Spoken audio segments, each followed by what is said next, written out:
Comunión, por Miguel Ángel Vallejo Sameshima.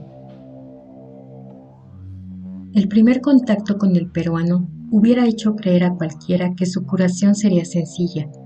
Cabizbajo, mirada vacía, la espalda apenas pegada al asiento mientras sostenía su maleta con desgano. Fue el último en llegar al aeropuerto de Praga. Durante el recorrido en auto Pilsen, preguntó cuántas semanas duraría el procedimiento y si las comidas estaban incluidas.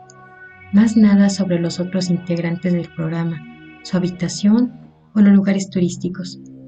Ni siquiera le interesó el clima de invierno, que restaba utilidad a su chaqueta de paño, ridículamente formal, y a su delgado pantalón de traje algo ajado.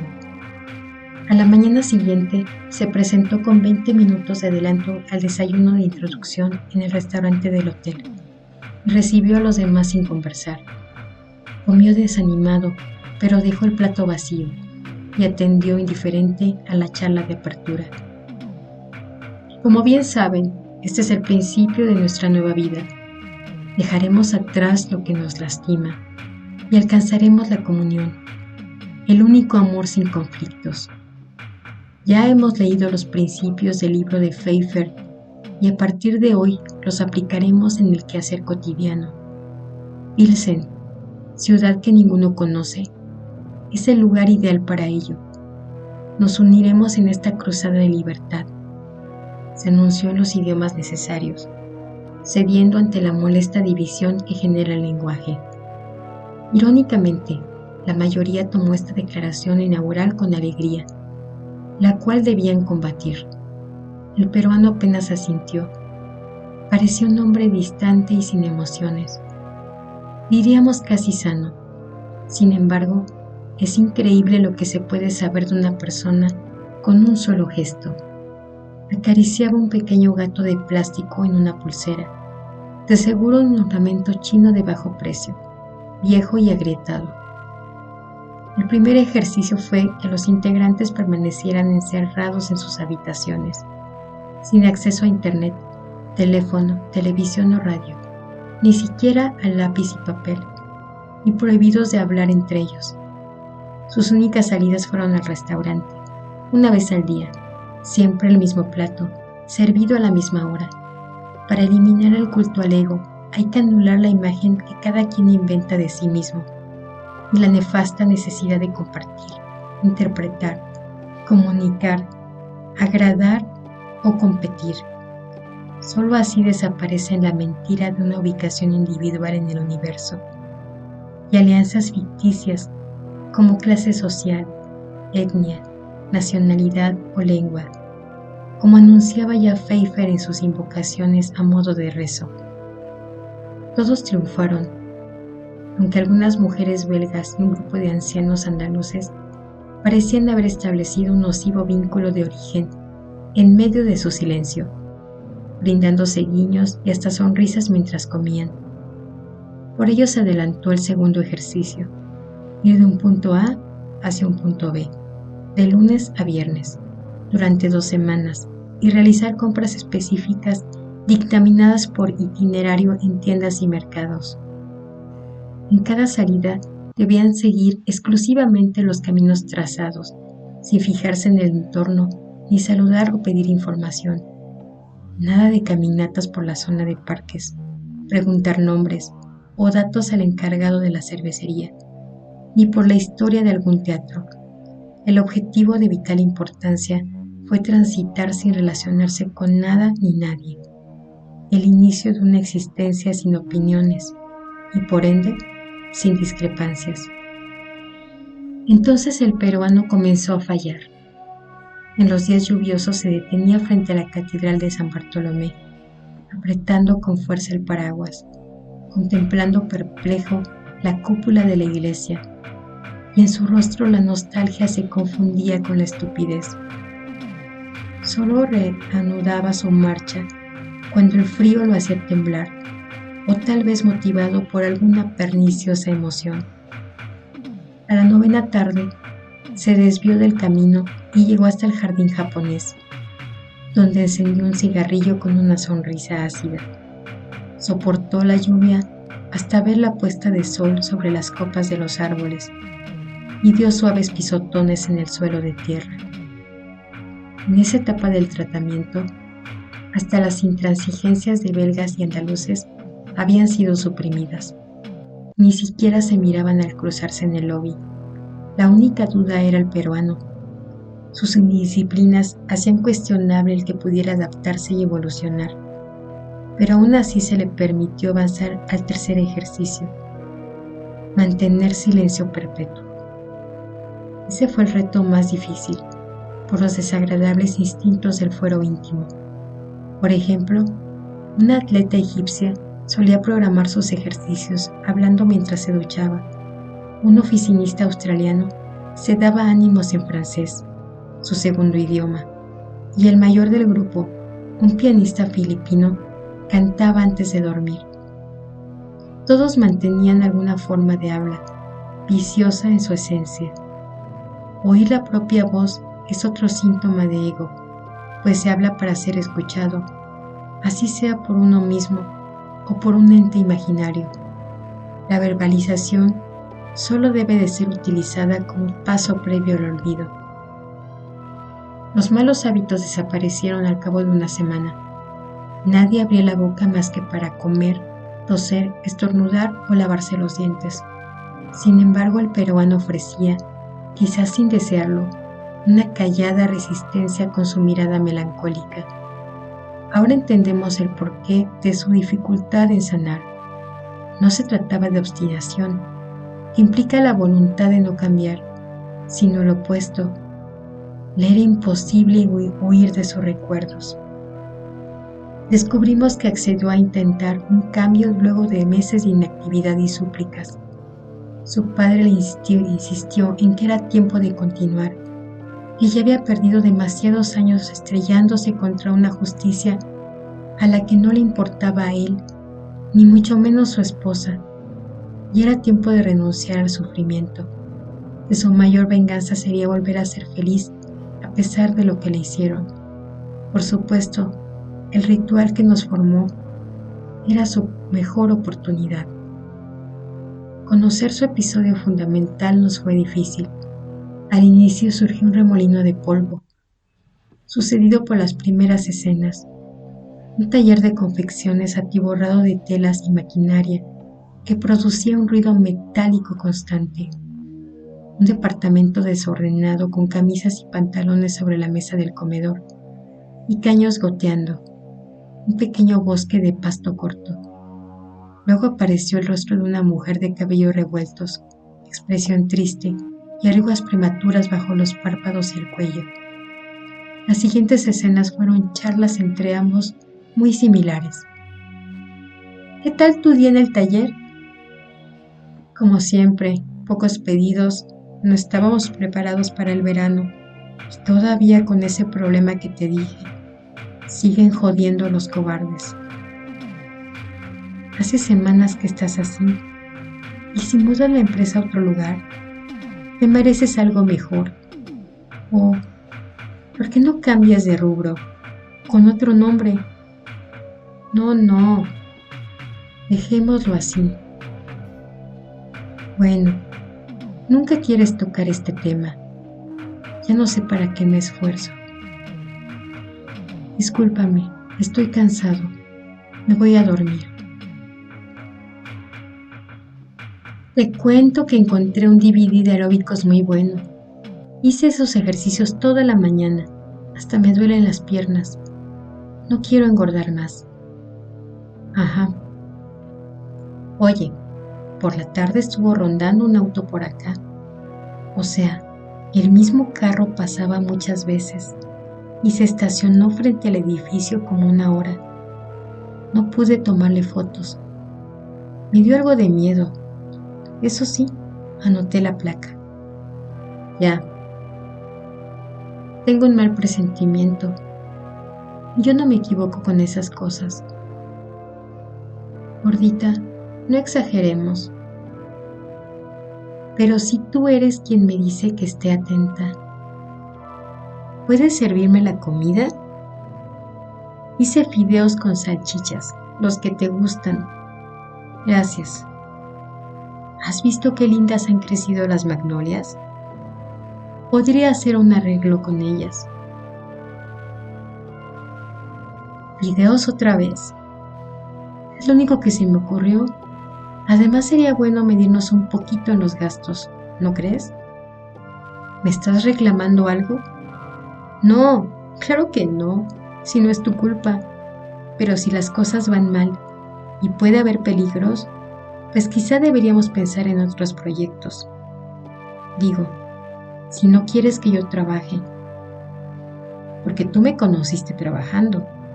Sabes que soy buena secretaria. Es lo mío. Podría hablar con mi antiguo jefe y pedirle... Y no quiero, pues. No deseo cenar, voy a acostarme. Por favor, no tengo ánimos para eso hoy.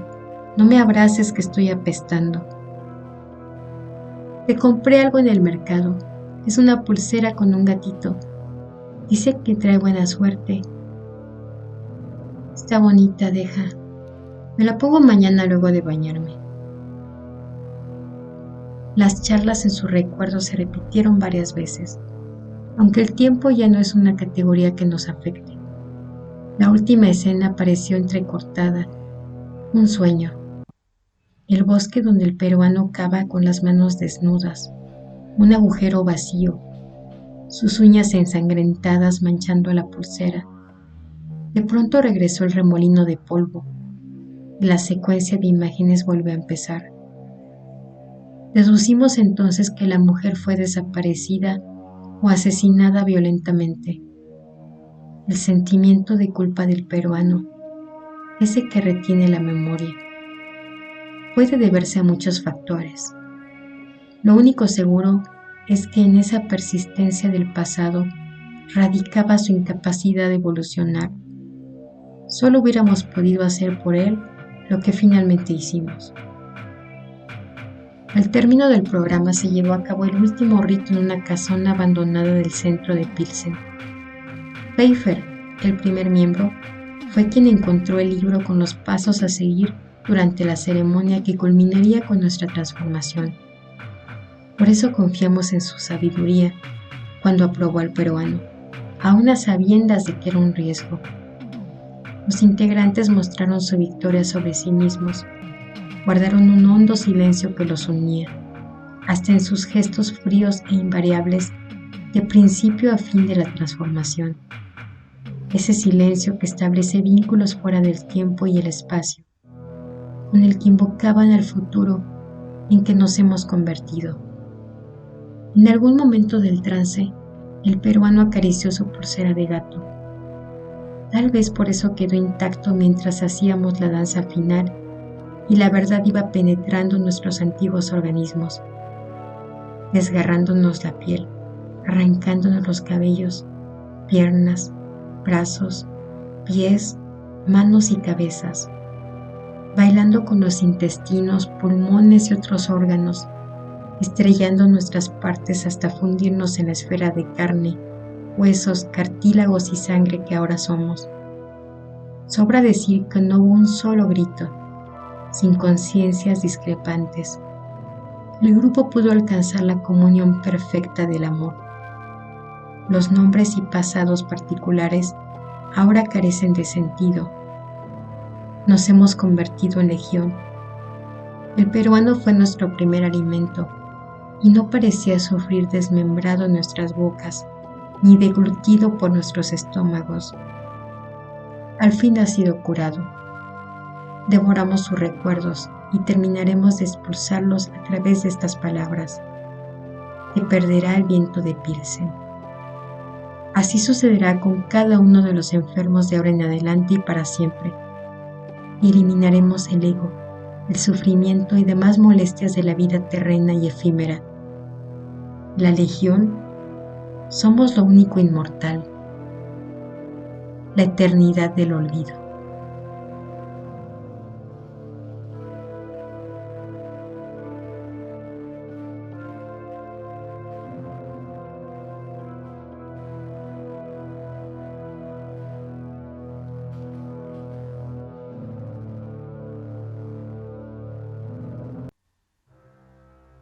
Reflejos de carbono. por Sergio Mars. Piénselo, ¿de acuerdo? Qué fácil les era decirlo. Isabel salió del edificio de dirección con la mirada perdida, pensándoselo, como le habían sugerido.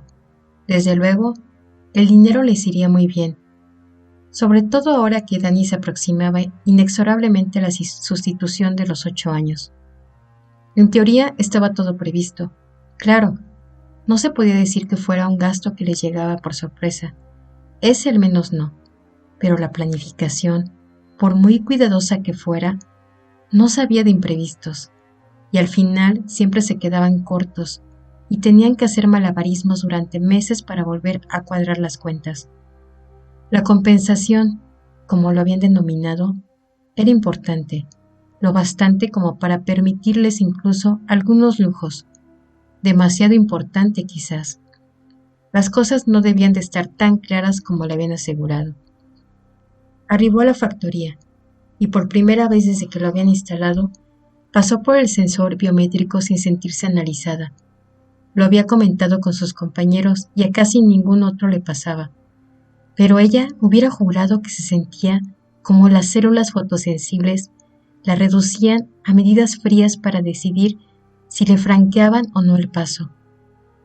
Tal vez fuera el simple y viejo prejuicio del hombre contra la máquina, una especie de reacción atávica frente a la usurpación de un puesto de trabajo que aún no había sido reconquistado. Pero en todo caso, la incomodidad que sentía era real. Llegó de las últimas al vestuario. Tenía excusa, por supuesto, pero eso los demás no lo sabían, y siempre había miradas de reproche a los remolones, por no sentir como propia la empresa, o algo parecido. Nunca había asimilado del todo la filosofía. Ella componía en tales circunstancias un gesto de reprobación, porque se suponía que era lo correcto, y puede que los demás hicieran lo mismo. Pronto había descubierto que su curiosidad no era bien recibida, y había dejado de hacer preguntas. En todo caso, si aquel día la reconvinieron con la mirada, no se enteró, pues seguía dándole vueltas a la cuestión que le había planteado los jefes. Necesitaba algo más de información para formarse una opinión. La buscaría durante su turno en la cadena de montaje. Ocupó su lugar y se ajustó los arneses con movimientos mecánicos. Aún faltaba un par de minutos para que se pusiera en marcha la producción. Muchos aprovechaban esos momentos para estirar los brazos, convencidos de que solo les hacía ser más eficientes, pero Isabel prefería entrar pronto en el modo automático. No soportaba la espera. Se ajustó sobre el rostro la interfaz audiovisual e hizo arrancar verbalmente el sistema. A partir de ese momento, casi todas las operaciones las activaría con la vista. En cuanto hubo comprobado que todo funcionaba bien, una vez había pasado casi una hora contemplando un aviso de error, sin poder hacer nada, hasta que el técnico de la empresa había reparado en la anomalía y le había reiniciado el sistema. No quería volver a pasar por algo parecido. Unió las manos en la postura de activación. Al instante notó un progresivo entumecimiento en los brazos, a medida que se iban cortando o atenuando las conexiones con su sistema nervioso central, y el control era transferido al modo reflejo acoplado a su médula dorsal. Todavía podía sentir a lo lejos sus extremidades, algo que al parecer era necesario por motivos psicológicos, pero las sensaciones le llegaban amortiguadas, apenas las más burdas señales de propiocepción que casi no superaban el umbral de la experiencia, y podía procesarlas como mera información de fondo. Se concentró en buscar los artículos que precisaba. Accedió a la base de datos más fiable a la que podía conectarse desde su terminal y empezó a investigar. Necesitaba sobre todo una perspectiva histórica, así que una vez localizado el hilo que le interesaba, lo siguió hasta su inicio y se dispuso a hallar las respuestas, e incluso las preguntas que buscaba. Al poco rato sus brazos comenzaron a trabajar, pero ella ni siquiera se dio cuenta, enfrascada como estaba en la historia de la nanortopedia. Al parecer, la primera nanoprótesis se ve desarrollado como un subproducto del ascensor espacial, hacia finales de la década de los 20. La investigación en materiales capaces de soportar su propia tensión en longitudes medidas en decenas de miles de kilómetros había conducido al rápido desarrollo de la industria en los nanotubos de carbono, una estructura cilíndrica de átomos de carbono con una resistencia mayor que el diamante. Pasó rápidamente por encima de los detalles técnicos. Había visto hacía poco un documental al respecto, que ya le había proporcionado más datos de los que podía aprender. Por fin llegó el momento que se consideraba como el del nacimiento de la nueva disciplina. El padre de la nanoortopedia fue un ingeniero que se había pasado a la medicina a consecuencia de una crisis existencial. Nadie hubiera apostado que fuera capaz de realizar ningún descubrimiento significativo, habiendo entrado en la investigación de rebote y a edad avanzada, pero su visión heterodoxa de los problemas médicos resultó ser justo lo que hacía falta para lanzar a la cirugía de cabeza hacia la revolución nanotecnológica que estaba teniendo lugar en otras disciplinas. El adelanto crucial se produjo en torno a la curación de la distrofia muscular. Mientras el resto de sus colegas se afanaban por desentrañar los fundamentos genéticos de las distintas patologías, el Dr. Fuller, que así se llamaba, decidió atacar la cuestión desde un punto de vista terapéutico, más que preventivo. Por entonces ya existían complicados exoesqueletos que les permitían a los pacientes llevar una vida casi normal, pero por mucho que se esforzaran en hacerlos ergonómicos, su sola presencia física provocaba trastornos emocionales en los pacientes. Fuller llegó a la conclusión de que la respuesta estaba en diseñar prótesis internas, lo más pequeñas posibles, con la meta puesta en su reducción hasta el mismísimo nivel celular, o incluso organular. Como la unidad funcional de la actividad muscular voluntaria era el sarcómero, centró su interés en esta estructura, formada principalmente por microfilamentos de actina y miosina, que se desplazaba el uno sobre el otro, provocando la contracción del músculo. Casualmente, los nanotubos de carbono podían acoplarse en un sistema análogo, y aprovechando la ausencia de fricción entre estructuras tubulares concéntricas, los requerimientos energéticos entraban dentro de lo aceptable para los microacumuladores de Krebs, que ya se habían experimentado con éxito en marcapasos. La primera prótesis, que aún no alcanzaba categoría nanométrica, fue implantada el año 2038. Era algo burdo, poco más que un tendón contráctil, pero abrió el camino para la revolución nanotorpédica y desde una perspectiva individual, asentó las bases para que le concedieran a Fuller el Premio Nobel de Medicina 10 años más tarde, el único galardón libre de controversia de aquel año. Se sucedieron avances casi exponenciales durante las 2 décadas siguientes. En un par de años se presentó la primera célula muscular artificial, empaquetada 10.000 nanotubos que actuaban con mucha mayor eficiencia, sobre todo en lo referente a la relación energía-trabajo, que los 100.000 sarcómeros naturales. Funcionaban tan bien, de hecho, que los receptores de los implantes no solo podían llevar una vida normal, sino que pronto superaron las capacidades de los individuos sanos. La primera descalificación de un atleta por uso de nanoimplantes musculares tuvo lugar en las Olimpiadas de Kinshasa, 44, aunque el proceso judicial se prolongaría hasta bien entrada la década de los 50, debido al vacío legal. Al final se dictaminó, al igual que había ocurrido con los transgénesis, que el corredor había vulnerado el espíritu de la norma. Por supuesto, el resto de especialidades médicas no quisieron quedarse atrás, así que empezaron a desarrollar osteocitos, eritrocitos, fibroblastos y muchos otros tipos celulares artificiales, solucionando problemas con los que incluso la terapia génica había experimentado dificultades, culminando el proceso al año 2053, con la implantación del primer nodo neuronal superconductor a un paciente tetrapléjico, que salió del hospital por su propio pie un mes más tarde. Todo utopía, sin embargo, oculto un aspecto oscuro. Las ventajas de los implantados resultaron tan patentes que pronto se empezó a llamar, primero en broma, minusválidos a quienes no habían recibido ningún tejido artificial. La brecha fue agrandándose a medida que la nanortopedia evolucionaba, desde limitarse a suplir el tejido vivo defectuoso hasta explotar al máximo el potencial de la citoprótesis, hasta el punto de que en la década de los 60 se instalaron los periodos de sustitución por los que todo ciudadano, no eran obligatorios, pero rechazarlos suponía tal desventaja que solo los extremistas religiosos les negaban esa ayuda a sus hijos. Pasaba a los 3, 8 y 15 años, y que le proporcionaban las competencias mínimas para desenvolverse con garantías en cualquier situación normal. Lo sabía, por supuesto, quienes no se contentaban con eso, pero salirse de lo estipulado por las autoridades sanitarias era prohibitivamente caro, y solo estaba al alcance de los más favorecidos. Aparte, claro está, había que tratar los implantes profesionales, pero eso era algo que entronaba directamente con los aspectos sociales de la revolución nanortopédica. A mediados del siglo, la robotización había alcanzado su máximo exponente.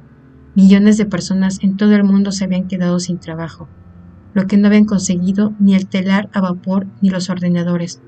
Volver obsoleto el trabajo humano de cualificación media-baja lo habían logrado los avances en microingeniería e inteligencia artificial. Las revueltas antitecnológicas estuvieron a la orden del día, aunque nadie quería prescindir de los nanoimplantes, produciéndose pues la curiosa paradoja de estar disfrutando de los frutos de aquello por cuya eliminación se luchaba. La solución cabía encontrarla en replantear la educación, recalibrar las tasas y los modelos de intercambio de riqueza y adaptar la sociedad a la nueva realidad. Pero ninguna de estas soluciones iba a materializarse de la noche a la mañana. Los gobiernos de todo el mundo buscaron formas de manejar la crisis y optaron en su mayoría por elaborar políticas proteccionistas hacia la mano de obra humana, gravando a las empresas de acuerdo con la proporción de su producción generada por medios mecánicos. El único problema era que si se acogían a las ventajas fiscales que conllevaba la contracción de decenas de empleados y no valía pagarles por no hacer nada, debían formar parte activa del proceso productivo. La calidad del producto final se resentía y, al igual que pasaba con los nanoprótesis, los consumidores no estaban dispuestos a muchos sacrificios en aras del bien común. Entonces los empresarios presentaron la idea del nodo reflejo. En esencia, se trataba de un nodo neural cuya función consistía en interceptar la conexión entre los miembros y el sistema nervioso central, que podía emitir sus propias órdenes directamente a la citoprótesis, con lo que alcanzaban una precisión que no tenía nada que envidiar a la robótica, mejorando incluso aspectos como la retroalimentación, que se aprovechaba de la complejidad del sistema sensorial humano. Gracias a los nodos reflejos y a la proliferación de implantes profesionales específicos, las fábricas volvieron a llenarse de trabajadores, y aunque la situación en los últimos tiempos parecía un poco estancada, se propició un clima adecuado para afrontar la revolución social con menor urgencia y crispación. Incluso Isabel se había beneficiado de este sistema. Si se concentraba, podía percibir sus manos atareadas en el ensamblaje de algún aparatito electrónico. Gracias a su nodo reflejo, sin necesidad de adiestramiento, manejaba el microsoldador con precisión y sin riesgos, repitiendo las veces que hiciera falta el mismo trabajo monótono sin flaquear ni incurrir en el más mínimo error, y a una velocidad muy superior a la que jamás hubiera soñado adquirir. Mientras sus manos estaban ocupadas, su mente era libre para divagar, disfrutar de algún audiovisual o buscar información en bases de datos, al menos mientras no aceptara la propuesta que acababan de hacerle. «Entre, Isabel», le habían dicho. «Quisiéramos ofrecerle una gran oportunidad. El Departamento de Recursos Humanos la considera la persona idónea para ensayar un proyecto piloto que permitiría a la empresa dar un salto cualitativo y reforzar su situación predominante en el sector de la microelectrónica de consumo».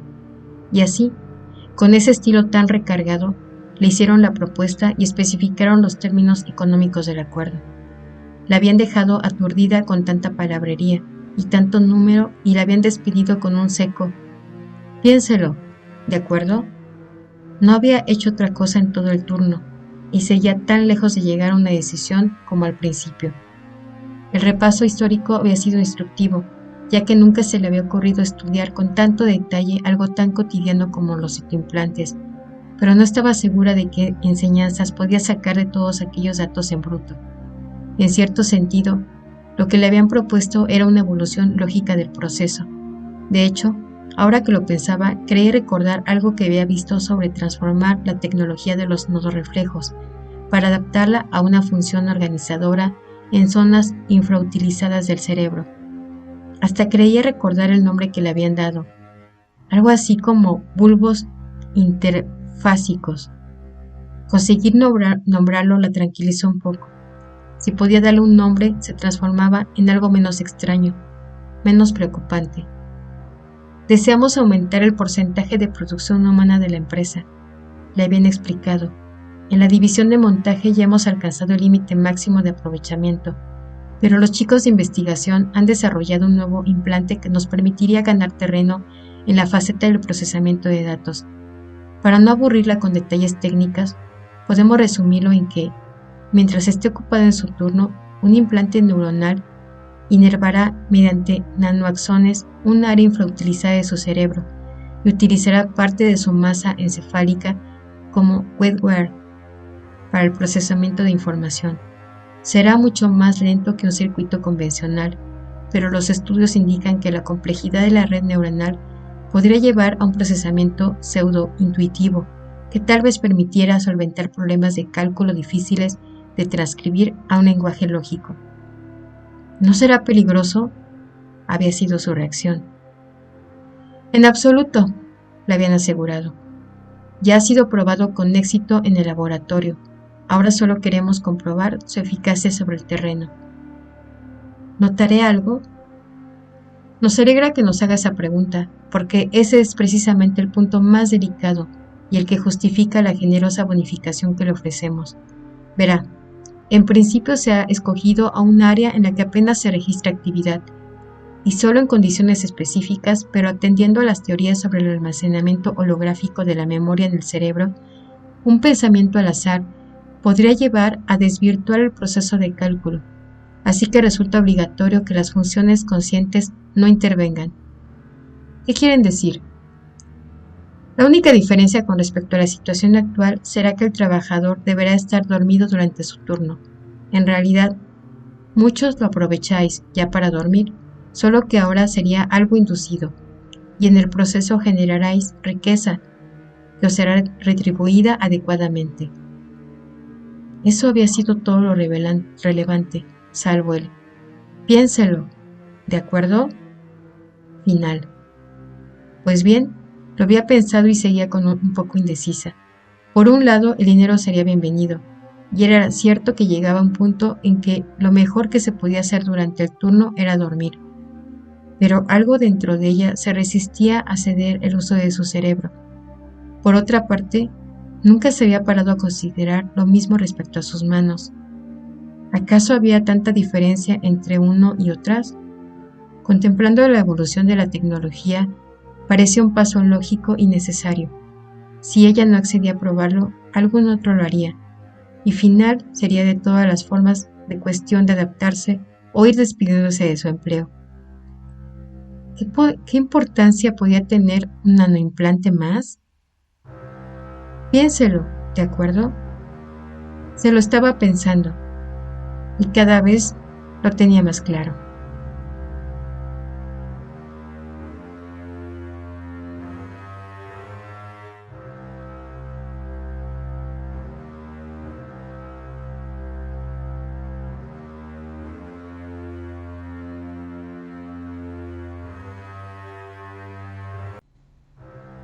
Receta médica, por Román de la Cruz. Creí que era algo malo, pero eran tan solo mis ansias de matar. Recuerdo mi primer síntoma como el vaho de una voz dentro de mi pecho, algo indomable, definitivo, que fue subiendo a través de mí hasta llegar a mi sien izquierda. Tal vez sin saber por qué, llevaba mis dedos hacia esa zona e hincaba con ellos mi cabeza, como escarbando, desenterrando, como tratando de llegar a mis pensamientos, hasta que un día vi un poco de sangre en mis uñas y decidí ya no hacerlo. Nadie preguntó por qué llevaba un pequeño esparadrapo en mi cabeza. Me saludaban con normalidad, casi con familiaridad, como si me conocieran, y yo les tendía la mano ensangrentada sin que se dieran cuenta de ello. No, no podía dejar de hacerlo. Por las noches aquel impulso se agolpaba en mi sien de nuevo. Entonces solo levantaba un poco el pedazo de tela y mis dedos buscaban por sí mismos la herida. Ya no me rasguñaba, pero sí dejaba descansar mis yemas sobre el punto que se sentía más caliente, y ello me relajaba, controlaba, hasta quedarme dormido. Al principio no pensé que fuera un problema grave, no le hacía daño a nadie, así que, a pesar de que comencé a sentirme cansado en demasía, no quise ir al doctor. Me convencí de que sería algo pasajero y felizmente con el tiempo dejé de sangrar con tanta abundancia. Recuperé mi energía y ahorré mucho en esparadrapos. Pero aún me veía con la sorpresa de tener los dedos ensangrentados todo el tiempo. Manchaba de sangre todo lo que tocaba. Estropeé documentos muy importantes, manuscritos invaluables, obras de arte que solo yo podía tocar. Se había convertido en algo incontrolable, inevitable, y a pesar de que me lavaba las manos cada 5 minutos, veía que mis uñas traían un poco de sangre cada vez que me distraía. Les tenía pánico a los doctores. Tuve que admitirlo frente a ella y no iba a soportar a uno diciéndome qué era lo que yo tenía, como si me conociese, como si supiese algo en realidad acerca de las personas. No, ni hablar, pero tuve que ir. Ella me lo recomendó, exigió, al verme asediado por un insoportable dolor de cabeza, diciéndome que le preocupaba que tuviera la misma herida durante meses. Sí, ella lo había notado. Me sentí conmovido, la abracé y ella respondió con una sonrisa que nunca me había mostrado. Me dolió el tener que marcharme, antes de que se diera cuenta de que le había manchado su blusa. Lavé mis manos por 20ª vez en el día y fui resignado ante aquel que debiera decirme qué hacer con mi vida. Ya frente a él y a la perfecta blancura de la habitación, con mi sien a punto de reventar, sentí una gota de sangre a punto de caer de mi pulgar. Gracias a que soy zurdo, él vio con extrañeza la forma en la que le di la mano derecha para saludarlo, en mi afán de no permitir que supiera lo que me pasaba. Le relaté lo del dolor de cabeza y él se acercó con unas pequeñas pinzas para retirar la venda. Pareció espantado, en un gesto de asco y curiosidad involuntario. En mí solo existía que había ese pálpito, cada vez más acelerado. Remembró solo mis manos embadurnadas de sangre y el cadáver del doctor en un mosaico de luces rojas, negras y blancas. Mi herida ha sanado completamente. Me siento mejor que nunca, un hombre nuevo. En la televisión han puesto mi fotografía, la crónica de lo que ellos han denominado como la debacle de un intelectual, y para terminar, una entrevista a ella pidiéndome que me entregue, ni que estuviera loco. También pasaron imágenes de la clínica y el testimonio de una enfermera que relataba lo que halló después de que, según dice, salí corriendo. Y el pobrecito estaba tendido en el suelo en un pedazo de tela en la mano. Se juga las lágrimas y me maldice. La veo sin remordimientos, sin entender por qué odiaba tanto a los de ese tipo de profesión. Fue una tontería lo de mi miedo a los doctores. Después de todo, estoy curado. saciado.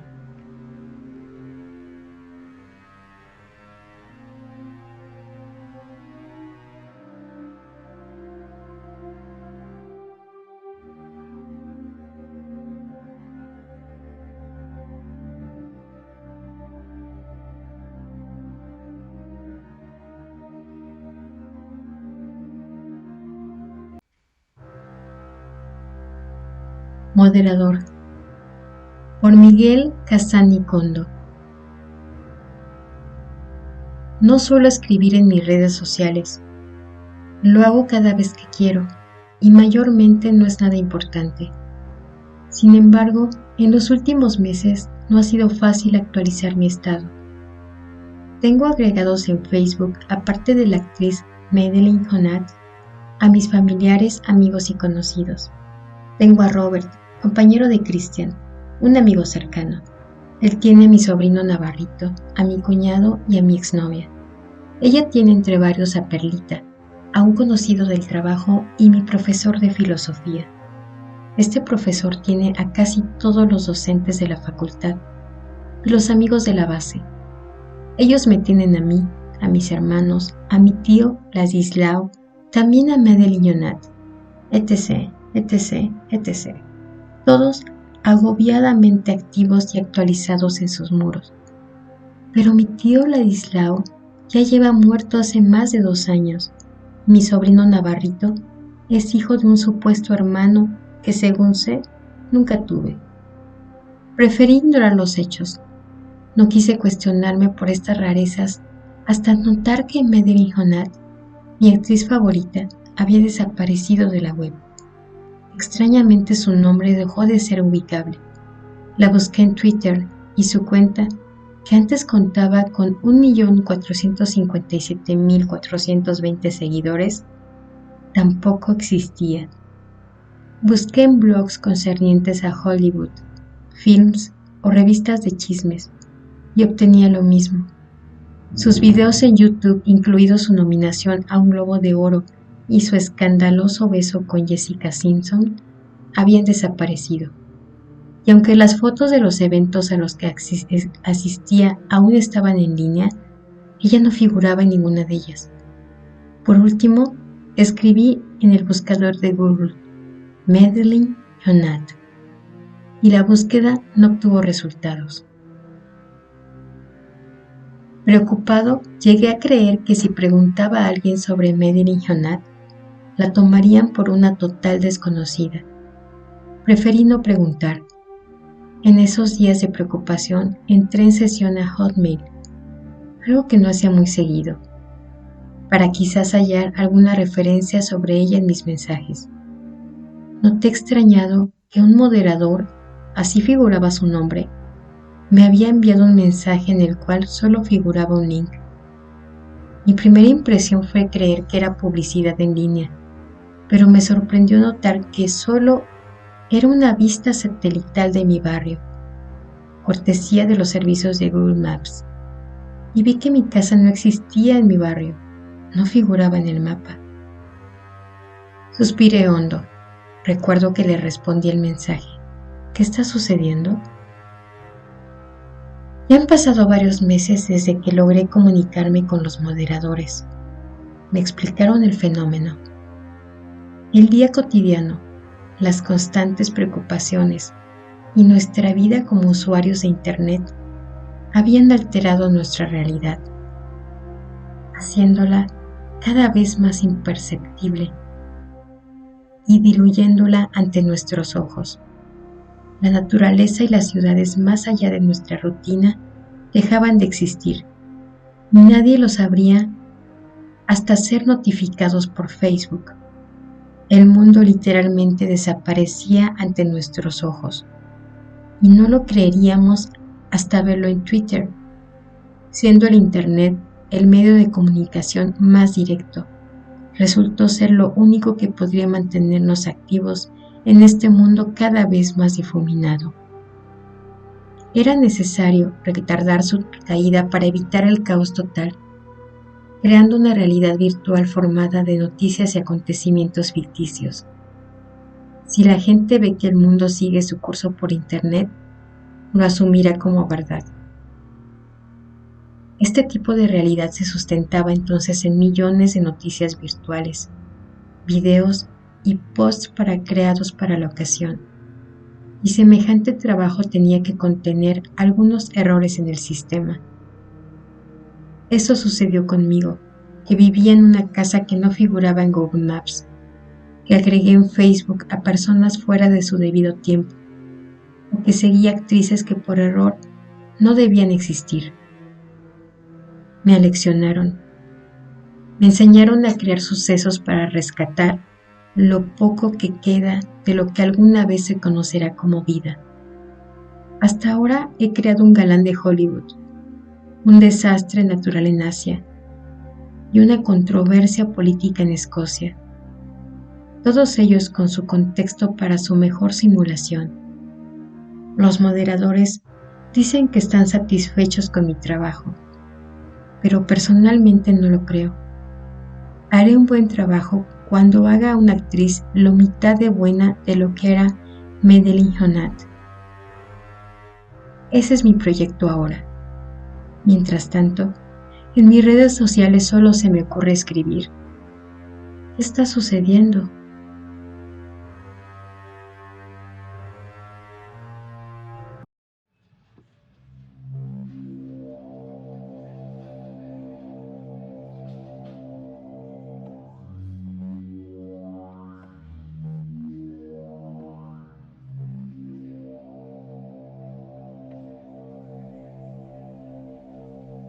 Servicio de medianoche, por Jesús Manrique Castillo. Era la segunda noche de luna llena en un cielo a medio cubrir por densas nubes. La carretera se veía entrecortada por un velo de sombras, consecuencia de los cerros que se elevaban en la zona. Una noche como cualquier otra. Conducía el taxi de vuelta a la ciudad.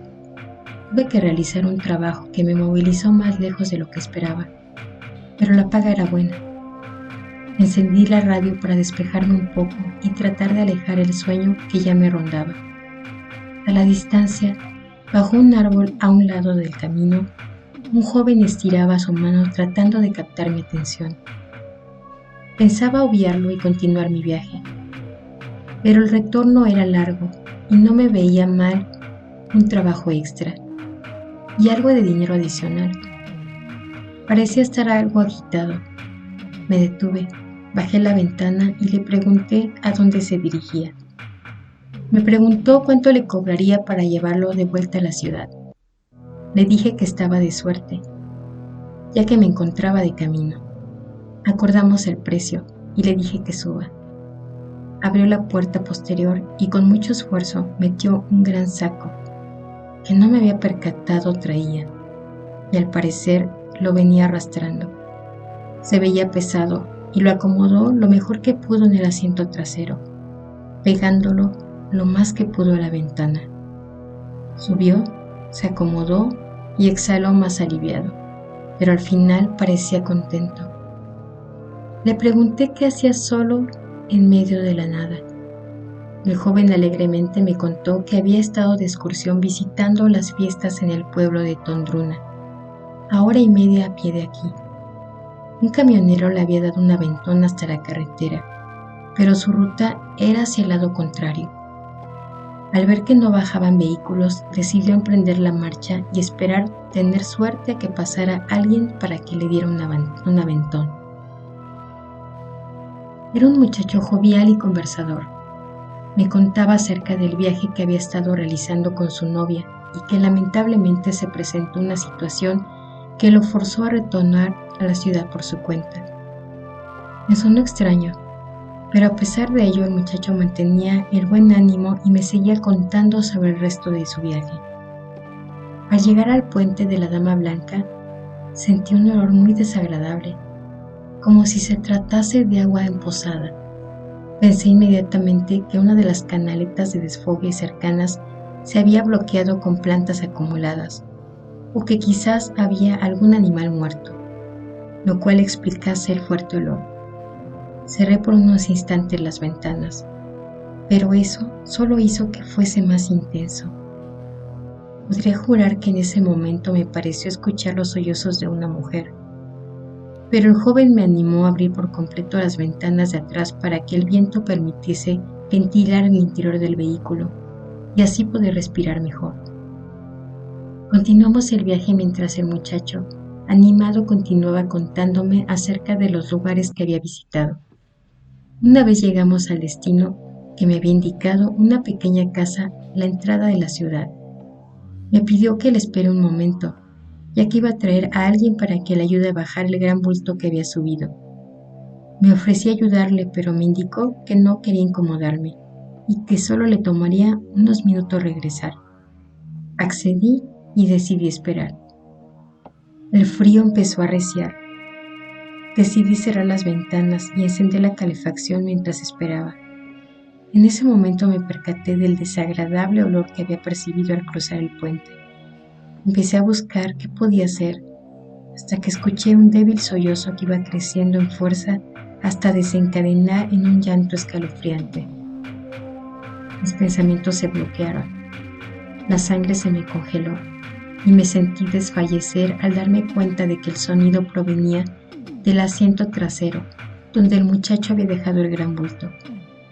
Al mirar en su lugar, había una joven sentada con la cabeza inclinada hacia adelante, con piel muy pálida, con un vestido de las mismas características que el saco sucio y maltratado que el joven había montado. Solo atiné a salir espantado de mi vehículo y al alejarme corriendo con dirección a la casa donde había ingresado el muchacho. Tal fue mi desesperación que no me percaté de lo que había delante de mí hasta que choqué contra algo y perdí el equilibrio y caí aparatosamente al suelo. Era una mujer la que estaba a mi lado y con el impacto también había caído. En ese momento no podía calmarme. Traté de arrastrarme para alejarme de ella. La mujer se puso de pie, con obvia dificultad, quejándose por el golpe que le había propinado.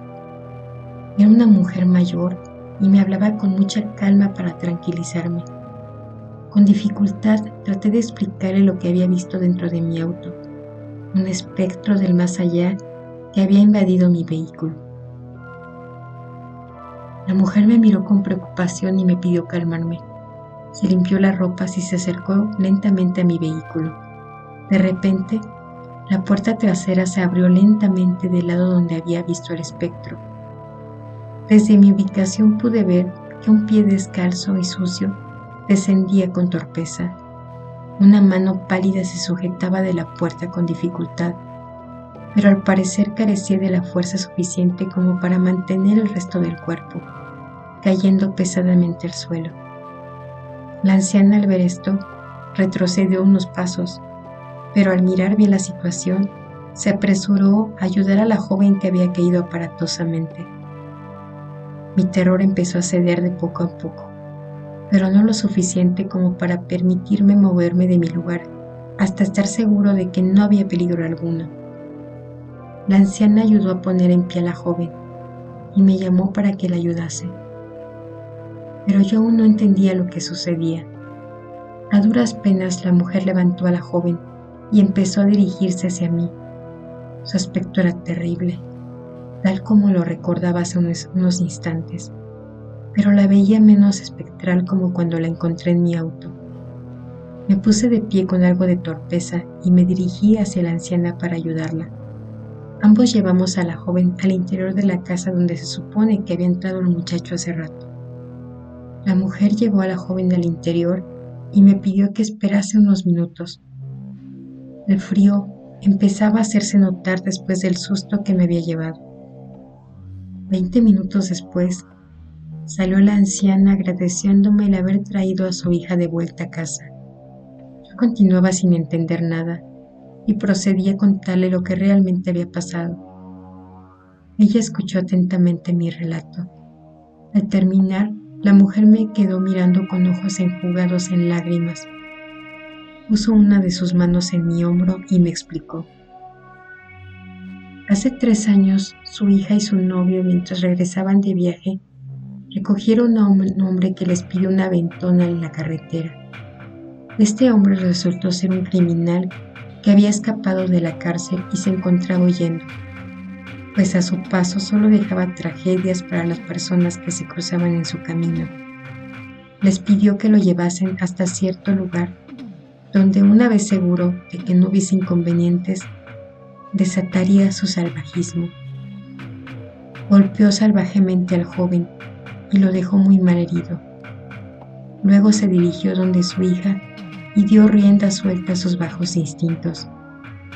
En un intento desesperado de salvarla, el joven se abalanzó sobre el criminal, pero dada su condición, no pudo hacer mucho al respecto. El sujeto lo apuñaló varias veces en el pecho. Al asegurarse de que el joven estaba muerto, continuó abusando de su hija, de no ser por una patrulla que pasó circunstancialmente por la zona. Hubiese corrido la misma suerte que su novio.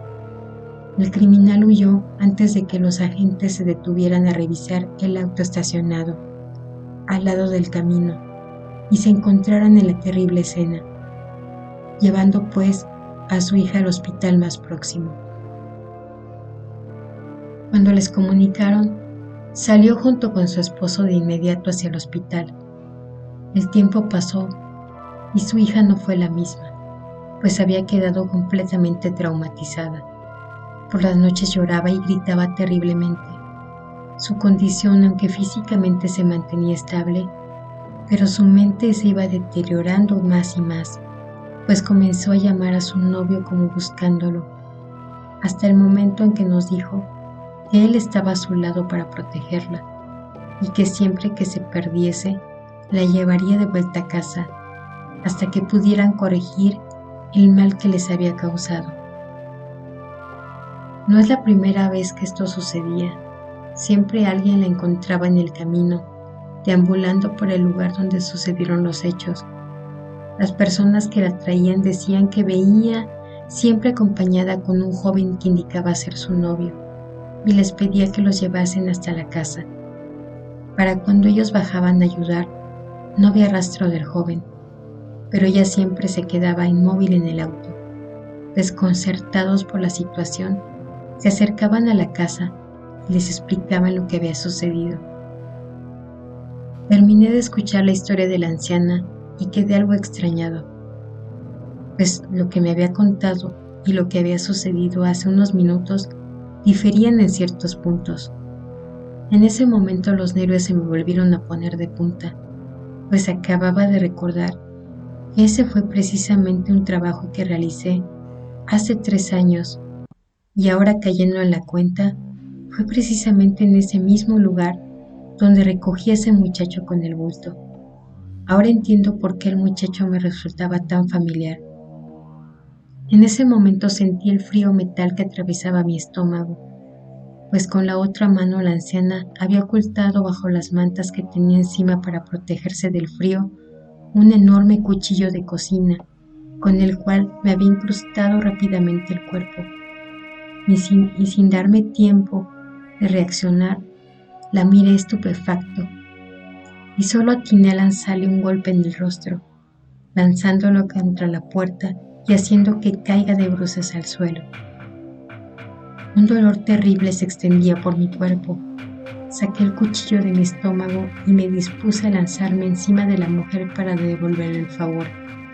Sin embargo, no me había percatado de que detrás de mí había alguien que al parecer estaba levantando algo. Para el instante en que giré para intentar protegerme, solo logré ver cómo el hacha que la joven tenía en alto descendía, con toda la furia que tenía contenida desde hace 3 años, para incrustarse en mi cabeza.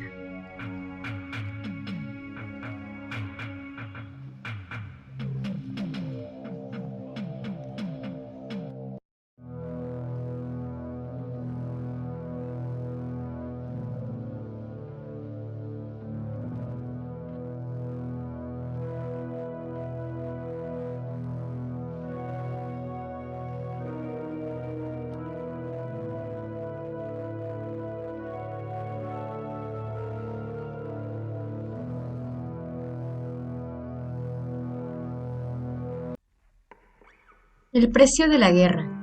Por Miguel Huertas.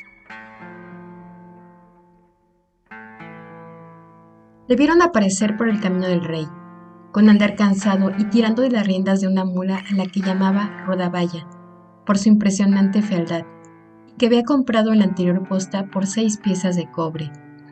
Lo que primero destacaba del forastero era el rostro alargado y flaco, como perfilado a cincel, que aparecía bajo el áspero pelo gris y sus ojos fríos y casi inexpresivos.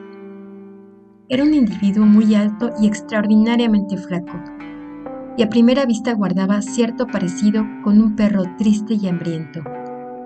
El aspecto del hombre era algo intranquilizador, y se volvía inquietante al reparar en el gastado justillo de cuero y hierro, marcado aquí y allá por los arañazos del acero, y la descomunal espada con la que cargaba, una pieza de acero tan pesada que el desconocido casi parecía arrastrar más que portar.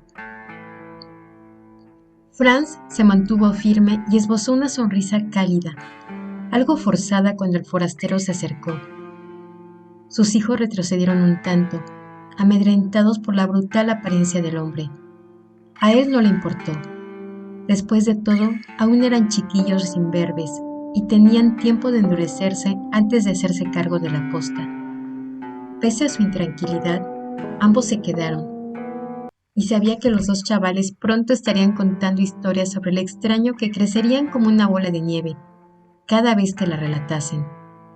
Franz apostaría las pocas piezas de cobre que tenía en la bolsa a que, según el relato de sus hijos, el siniestro forastero se convertiría pronto en un mercenario, a la siguiente luna en un desertor fugitivo, y para la próxima estación ya estarían hablando de aquel señor de la guerra que pasó por su posta alguna vez.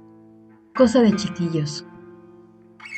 «Buen día, compadre», saludó el forastero con voz cascada, cuando ya estuvo lo suficientemente cerca. «El de Dios», contestó Franz, aunque después lanzó una mirada al cielo plomizo y añadió: «Aunque no sé yo que tiene mucho de bueno». El desconocido no dijo nada, pero parecía estar de acuerdo, ya que se rebujaba en una capa parda que había visto días mejores, y sus ojos brillaban febriles bajo unas grandes ojeras. «Veo que el viejo Phil finalmente se ha deshecho de esa mula cascarrabias. Lo siento, amigo, pero no quiero a esa bestia mal encarada cerca de mis animales. Así que no hay posibilidad de cambio. Espero que no pagase más de 2 piezas por esa mala bestia».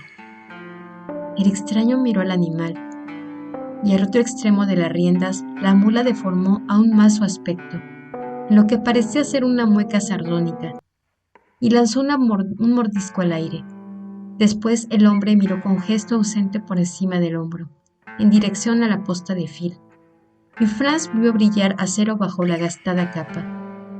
Era un puñal de hoja curva, envainado en la parte de atrás de la espalda, oculto al primer vistazo. Un arma de asesino. Franz sintió un escalofrío y temió por un segundo que sus estúpidas palabras llevasen al extranjero a volver sobre sus pasos y rebanarle el cuello al viejo timador con esa macabra herramienta de carnicero. Phil intentaba siempre aprovecharse de los viajeros cansados o incautos, y a él no le caía bien, pero no creía que mereciese ser degollado. Le espantaba que sus palabras precipitadas desencadenasen su muerte. Pero el forastero se encogió de hombros, y esa sensación de tragedia desapareció del pecho de Franz. El desconocido dijo: «No creo que nadie pagase más de 2 piezas por mí». Miró a la mula que bufó y luego volvió a mirar hacia adelante. «Nos llevaremos bien». «Me alegro, señor», repuso Franz, ocultando el alivio que realmente sentía. «¿Qué se le ofrece?» «¿Está muy lejos la siguiente aldea?» «Cruce del Calderero, a legua o legua y media. Depende de cómo se cuente. No más de mediodía, señor». El forastero sorbió por la nariz y asintió. Y Franz se vio obligado a añadir: «Aquí hay buenas posadas y baratas. Le recomiendo que pase algunas noches bajo techo y coma caliente si tiene pensado seguir la partida de guerra del condestable para alquilar su espalda». Las tierras se vuelven cada vez más frías y húmedas en el camino del norte. Gracias, compadre, pero no voy tan lejos. El desconocido continuó su camino tironeando a cada paso de las riendas de la mula, y algo encorvado bajo el peso de esa espada. Fran se alegró de perderle de vista. Sus hijos estuvieron contando la anécdota durante un par de estaciones. El resplandor de la hoguera formaba un círculo de cálida luz anaranjada. Más allá de él, los árboles eran solo formas retorcidas que crujían y susurraban en la noche. Había un hombre junto al fuego que contemplaba las llamas con gesto ausente, y de vez en cuando salía de su ensimismamiento para afinar las cuerdas del laúd que llevaba apoyado sobre las piernas. Las manos que manipulaban con delicadeza la llave del instrumento eran grandes y fuertes, curtidas por el trabajo. Era difícil apreciar la altura del hombre, pues estaba arrodillado. Era por lo menos una cabeza más bajo que Domenech, pero tenía los hombros anchos y fuertes, y un cuello de toro bajo la cerrada barba castaña. Parecía un leñador. Podría pasar por un mercenario con algo de menos luz, pero desde luego no tenía aspecto de músico. El forastero carraspeó sonoramente al borde del círculo de luz de la hoguera. El otro tipo salió de su ensimismamiento y dio un respingo. Por un momento pareció estar echando mano de algún tipo de arma, pero después de un segundo quedó patente que era un ademán protector con respecto a su laúd. No pretendía asustar a nadie, compadre, murmuró el forastero, pasándose un segundo para sorber por la nariz. Pero estoy corto de yesca. He perdido el pedernal y me gustaría compartir el calor de tu fuego. Era consciente del aspecto que debía presentar una sombra alta y flaca apareciendo de las sombras, en la que se apreciaba la forma de una gran espada. El hombre junto a la hoguera soltó una imprecación y por un momento temió haber resultado demasiado inquietante. Un fuego no te hace posadero, pero ayuda al compañero, ¿eh? Masculló el hombre con voz grave. Sé bienvenido. Un exceso de tos le impidió responder mientras hacía tumbarse a la mula y se sentaba junto al fuego. Parecía que sí, que necesitabas el calor del fuego, amigo, dijo el músico con voz jovial. Pero el forastero vio cómo sus ojos recorrían de arriba abajo la forma alargada de la espada. He tenido un par de días malos, pero nada que una noche junto al fuego y otra en una posada no puedan apañar, consiguió responder tras beber un sorbo de agua. Soy Domenech. Me llamo Temart. ¿Tem el bardo? El hombre se pasó una mano por la barba y rió con una carcajada sonora, dando una palmada en el laúd, y respondió: No apuntes tan alto. Toco canciones que la gente puede cantar a gritos cuando se ha echado un coleto más cerveza del aconsejable. Y eso me permite comer caliente y dormir bajo techo algunos días. El forastero sacó un pedazo de carne en salazón y se puso a masticarla muy despacio, después de que Tem hubiese rechazado un trozo. Durante un momento solo se escuchó el crepitar de las llamas y el sonido que hacía Domenech al masticar. ¿Por qué no cargas la espada en la mula? Parece pesada, preguntó Temart, rompiendo el silencio. El forastero se arrebujó en la capa, como presa de un súbito escalofrío, y dijo en voz queda: Yo debo cargar con ella. El silencio pareció posarse sobre ellos de nuevo, pero Tem volvió a espantarlo. ¿Vas al norte? No se me ha perdido nada allí. El músico pareció relajarse. Mejor, dijo, no me gustan los soldados. He visto los campos cuando aún era de día, destrozados por cientos de cascos. Más tarde he sabido que los jinetes del rey han tomado este camino para ir al norte. Supongo que los recaudadores seguirán exigiendo los mismos impuestos a las gentes que trabajan en la tierra, sin importar que sus terrenos hayan quedado aplastados en nombre del reino. Ya sabes que así será, replicó Tem con gesto amargo y después añadió: Y eso es cuando aún no se ha bajado del caballo, pero cuando lo hacen, la única diferencia entre un soldado y un criminal es que uno de ellos viste los colores de la corona.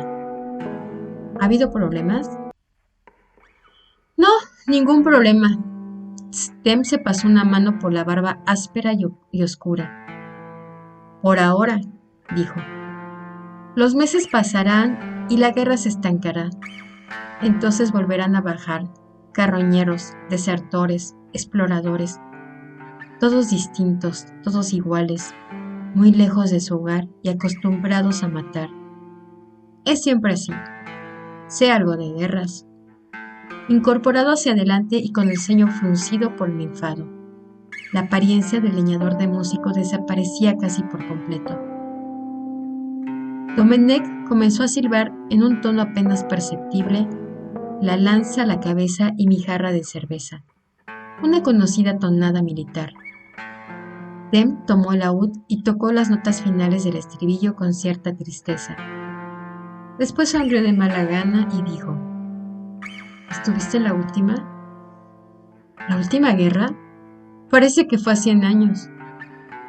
Qué curioso. A mí me parece que fue ayer. El forastero no tenía nada que decir, así que asintió en silencio. Pero no te preocupes, prosiguió Tem. Cruce del Calderero, si es allí a donde vas, y apostaría que sí. Tiene más riqueza que la proporcionan esos campos pisoteados que has visto. ¿Debería eso importarme? No hay mucho tipo de personas que viajen por este camino. Si no eres alguien que pretende alistarse, sea en el ejército o en el bando rebelde, ni un mercenario que quiere vender su espada, solo quedan dos tipos de personas. Quienes esperan poder contar la historia. Tem señaló a su propio pecho con un gran pulgar y después apuntó al forastero con su índice. Quienes van a matar al monstruo. El forastero frunció el ceño lentamente y entrecerró los ojos. ¿Monstruo? El músico rió entre dientes y el aura de amargura militar que le rodeaba se disipó como un mal sueño. Cuando habló, parecía un campesino que relataba una historia de terror a unos niños. Por lo visto, un monstruo ha estado aterrorizando a las gentes del lugar. Un duende, dicen. Travieso algunas veces, cruel otras. Los campesinos y campesinas de por aquí se han estado quejando durante 3 o 4 estaciones, y al final han molestado tanto a Lord Singlars que ha tenido que poner precio a la cabeza del duende. Dicen que una pieza de oro, así que Cruce del Calderero está lleno de veteranos empobrecidos, cazadores desesperados, charlatanes de todo tipo, y también músicos aburridos, sonrió. Pensé que irías en una de esas definiciones. Solo la de viajero constipado, confesó el forastero.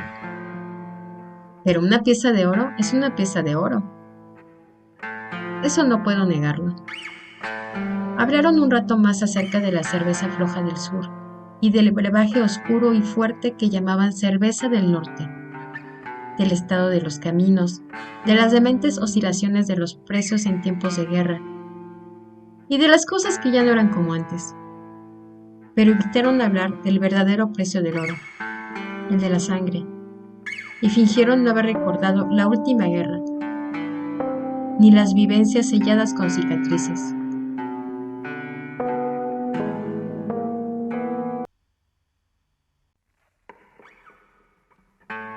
Lentamente la conversación se apagó, igual que iban disminuyendo las llamas de la hoguera, y ambos viajeros parecieron dormir arrebujados en sus capas. Al despuntar el alba continuaron en el camino con el frío metido en los huesos, y llegaron al pueblo poco antes del mediodía. Cruce del Calderero había sido próspero en un tiempo, y se notaba. La iglesia que se alzaba por encima de las casas era de piedra. La vía principal estaba empedrada y en general no tenían el aspecto miserable y frágil de otras aldeas, más pequeñas que el forastero había visto en su camino, aún no concluido hacia Tres Alisos. La plaza del mercado, en la que destacaban los gastados soportales de piedra de una época pasada, había sido un punto de encuentro para las caravanas que bajaban desde el norte, del sur o el oeste. En realidad, el cruce de estos 3 caminos era lo que había dado al pueblo tanto su nombre como la riqueza para desarrollarse. Sin embargo, los comerciantes y sus caravanas habían descendido en número, desanimados por las guerras y los peligros de que acechaban en los caminos.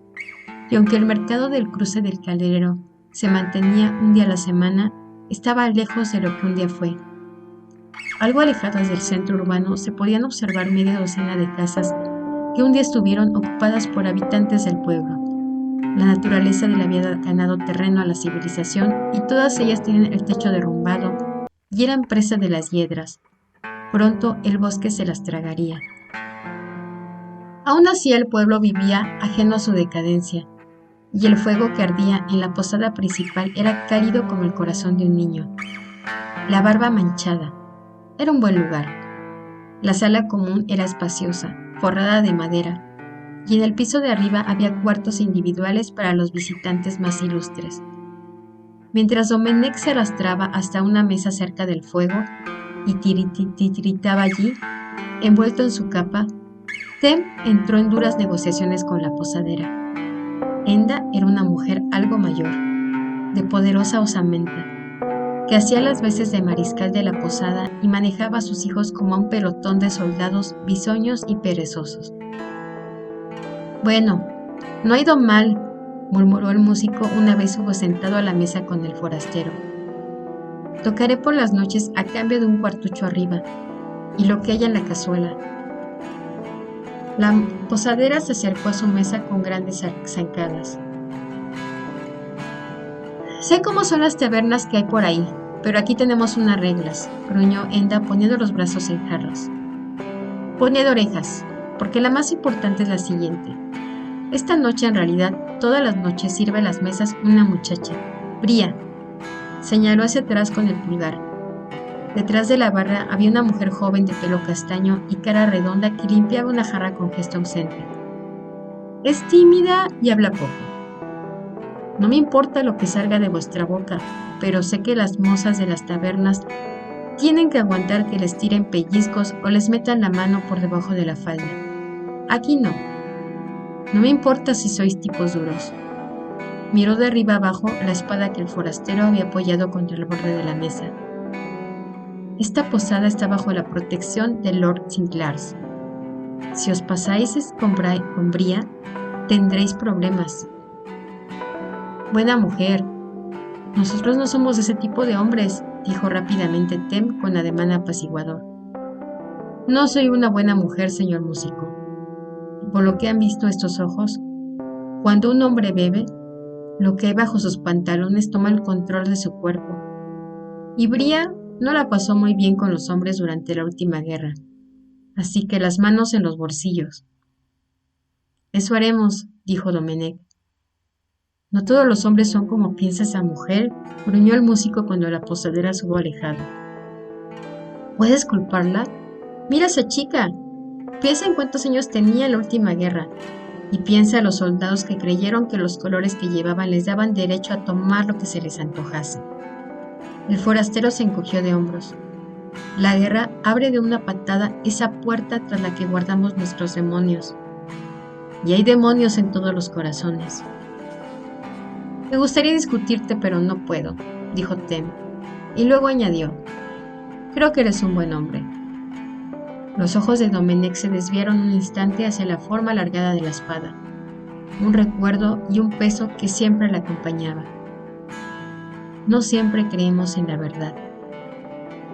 Después de comer el caldo caliente y sabroso que hacían en la posada, y de dormitar junto al fuego buena parte de la tarde, Domenech sintió como el frío húmedo del camino abandonaba poco a poco sus huesos. A lo largo de la tarde fueron dejándose caer algunos individuos de aspecto extraño, al menos a juzgar por las miradas ácidas de Enda. Tem había dicho que la pieza de oro prometida por Sinclairs había traído a veteranos empobrecidos, cazadores desesperados y a charlatanes de diverso tipo, y no le faltaba razón. Aldo y Emeric parecían salidos directamente del molde de mercenario. Ambos tenían barbas crecidas, llevaban armaduras de cuero endurecido y estaban cómodos lanzando miradas de pocos amigos a diestro y siniestro. Aldo era un joven moreno, flaco y nervioso, y nunca se separaba de una daga de grandes dimensiones que llevaba cinto. Emeric, por el contrario, tenía la barba entrecana y la constitución de un toro, y parecía acostumbrado a partir cuellos con sus manazas de nudillos cubiertos de cicatrices. La categoría de cazadores desesperados estaba ocupada por Pat, un tipo silencioso, de cara fina y delicada, que cubría a medias su pelo castaño rojizo con un simple gorro de cuero, y se sentó en un rincón a esperar. El forastero juzgó su andar gatuno y cauteloso, y decidió que ese hombre podría seguir un rastro durante horas en pleno bosque sin que sus botas arrancasen ni un chasquido del suelo. Motriz entraba en el último saco, los charlatanes. Entró en la posada con andares majestuosos, con el extremo inferior de su túnica marrón ondeando levemente detrás de él. El brillo astuto de sus ojos quedaba eclipsado por la docena de amuletos diferentes que llevaba colgando del cuello. Por lo menos había una cruz, un nudo celta y una pata de conejo tallada en madera. Y tenía una perilla larga y retorcida como la de los hechiceros de las canciones. Se presentó como curandero, alquimista, protector de secretos arcanos y defensor de las fuerzas del bien ante todo el que quiso prestarle una oreja. Tem bufó con incredulidad, pero el forastero observó desde el otro extremo de la sala común cómo los mercenarios escuchaban atentamente y con cierta reverencia las historias que Moritz relataba señalando alguno de sus amuletos de cuando en cuando. A medida que la luz del sol iba decayendo, los hijos de Enda avivaron la hoguera y la sala común se llenó del tranquilizador rumor de las llamas. Bria iba y venía con bebidas y viandas de olor apetitoso, y cada vez fueron entrando más personas del lugar que miraban con curiosidad a los extranjeros. Domenech recibía algunas miradas de inquietud, pero lo cierto es que buena parte de la atención se la llevaban los mercenarios, y sobre todo la indumentaria y los pintorescos relatos de Moritz, así que se sentía casi parte de la masa anónima. Emeric y Aldo también miraban a Bria con algo más que curiosidad, y de vez en cuando intercambiaban comentarios y risas, pero sus manos nunca seguían a sus ojos. Enda debería haber mantenido con ellos la misma charla. Llegado el momento, Tem ocupó una silla en el centro de la estancia, cerca de la barra y manteniendo siempre una jarra al alcance de la mano. Comenzó a acariciar las cuerdas de su laúd. Comenzó cantando una famosa canción de amor y desgracia, Deirdre de los Pesares, y cuando hubo obtenido algo de atención del público, continuó con una animada canción de taberna. Lo que queremos es beber. El origen de ambas canciones era celta, que ya nadie recordaba el sonido dulce de las arpas del pueblo del amanecer. El forastero conocía la segunda tonada, que los parroquianos coreaban golpeando las mesas con las jarras de cerveza, por el nombre de Ebchislau, una melodía melancólica y agridulce. Los mercenarios estaban cogidos de los hombros y coreaban el estribillo a gritos, mientras marcaban el ritmo con sus pesadas botas manchadas de barro. Detrás de la barra, Enda murmuraba la letra animadamente, mientras se ocupaba de llenar jarra tras jarra de cerveza. Incluso Moritz había abandonado su papel de misterioso hechicero para abandonarse a la música, inclinándose hacia la derecha o a la izquierda, llevado por la melodía. Tenía las mejillas marcadas por un vivo color rojo, quizá a causa del contenido del vaso de madera que sujetaba con una mano fría y cubierta de anillos. El forastero vio por el rabillo del ojo cómo una pequeña figura se dejaba caer con cansancio en su silla a su derecha. Era una mujer de avanzada edad, con el rostro arrugado y el pelo blanco recogido en un apretado moño. Tenía la apariencia delgada y dura de las ancianas que han visto demasiadas cosas a lo largo de su vida. «Corren malos tiempos, forastero», murmuró sin quitar la vista de Tem, mientras éste tocaba y cantaba una nueva canción. «No sé si alguna vez han sido buenos, señora. Puedes llamarme Liva o abuela Liva, si quieres mostrar respeto», dijo la mujer con un guiño casi pícaro. Cuando yo era joven, la paz del rey significaba algo. Los impuestos no eran tan sangrantes. Los norteños no le habían cogido tanto gusto a las ballestas, y a viajar por los caminos no era jugarse el cuello.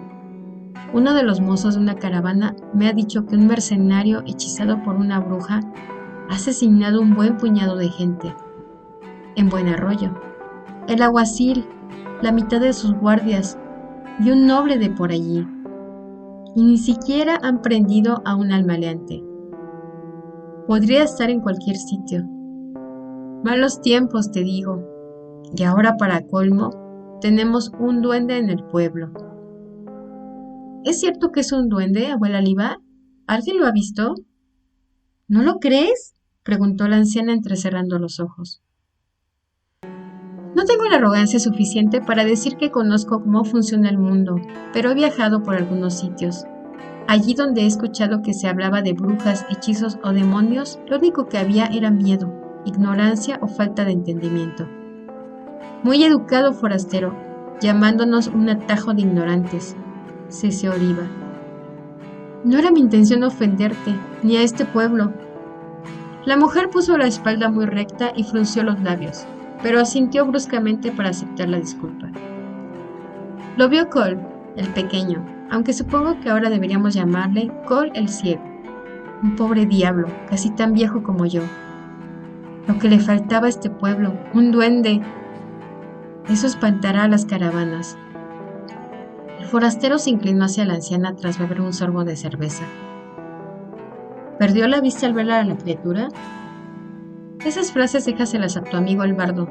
Matamonstruos. El duende le vació los ojos, escarbó en ellos con sus manos de dedos finos y se los llevó. ¿Y dijo ese hombre qué aspecto tenía el duende? Liva se dio un toque con un dedo en el puente de la nariz y se le acercó para confiarle. Cole, el pobre diablo, volvía al pueblo por el camino de las casas viejas al anochecer. Pero nos dijo lo que había visto. Un duende pequeño, la mitad de alto que un hombre, rápido, oscuro y cruel. Sin mediar palabra ni proponerle un acertijo le derribó y le quitó los ojos. ¿Dónde se ha visto que los duendes te quiten los ojos sin antes proponerte un acertijo o un juego? Ya ni los duendes respetan las tradiciones. El camino de las casas viejas es ese que... ¡Sí! Donde están las casas que se echaron a perder y ahora están caídas. Domenech asintió. Había visto los esqueletos de esa media docena de casas, un terreno que habían sido las afueras del cruce del Calderero en algún momento, pero que el bosque había vuelto a ganar terreno. La última guerra no fue tan buena para el pueblo. No, gruñó Oliva. Había buena gente viviendo ahí, pero los vientos de la guerra se los llevaron. El forastero conocía esa última expresión. Era parte del estribillo de una canción llamada Vientos de Guerra. Se alegró de que a Tem no se le ocurriese cantarlo. ¿Dices que has viajado? ¿Has aprendido en tus viajes cómo se mata un duende? Todavía no he encontrado nada que el acero no pueda matar. Los dos quedaron en silencio y miraron al frente sin nada más que decir. El músico daba las últimas notas de la canción y la clientela habitual de la posada parecía haberse aprovechado bien el tiempo y hablaba bastante más alto que al principio de la noche. Emmerich y Aldo recordaban alguna historia y reían a carcajadas mientras hablaban interrumpiéndose el uno al otro. El charlatán Moritz relataba con petulancia alguna historia fantástica, inclinándose demasiado hacia adelante mientras hablaba, con una muchacha de trenzas castañas que tenía la expresión de querer estar muy lejos de allí. El único que parecía impermeable al ambiente festivo era Pat, el silencioso desconocido, con aspecto de cazador, que seguía en el mismo rincón, sopesando aparentemente el mismo vaso de vino del principio de la noche. ¡Duendes! ¡Una de duendes! Gritó una voz que arrastraba las vocales desde algún punto de la taberna. Poco después varias voces más se unieron ruidosamente a la petición. La mayoría de las personas del pueblo estaban encantadas con la idea. Estaban asustados y querían saber más de esa criatura que les acechaba, pues el conocimiento mata el miedo. Tem asintió. y comenzó a tocar y cantar una canción sobre ese misterioso pueblo de seres inmortales.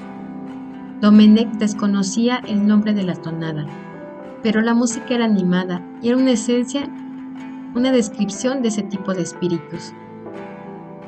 Con su voz grave pero hábil, el músico explicó al ritmo de la música cómo esos seres no eran humanos, aunque en ocasiones podían adoptar la forma de una persona, y cómo vivían en un reino sobrenatural del que a veces podían salir. Narró que no eran malvados, esa palabra no se les podía aplicar, pues no conocían el bien ni entendían la moral, y por supuesto eran totalmente ajenos a las leyes de Dios o al rey.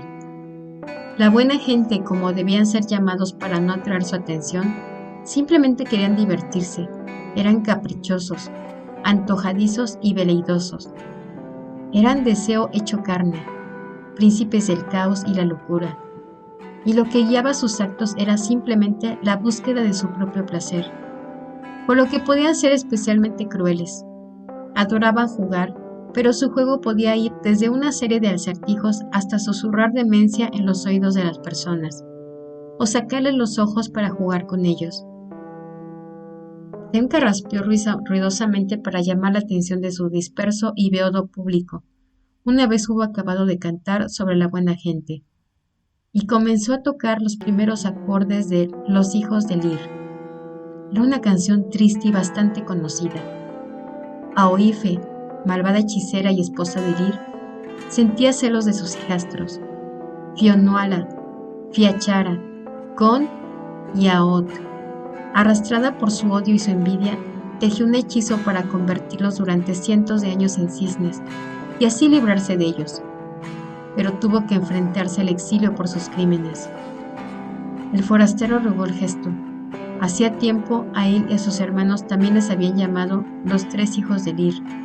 Aún recordaba cómo junto con Maes y Etain solía corretear incesantemente alrededor de su mentor, Lir, hasta que éste perdía la paciencia.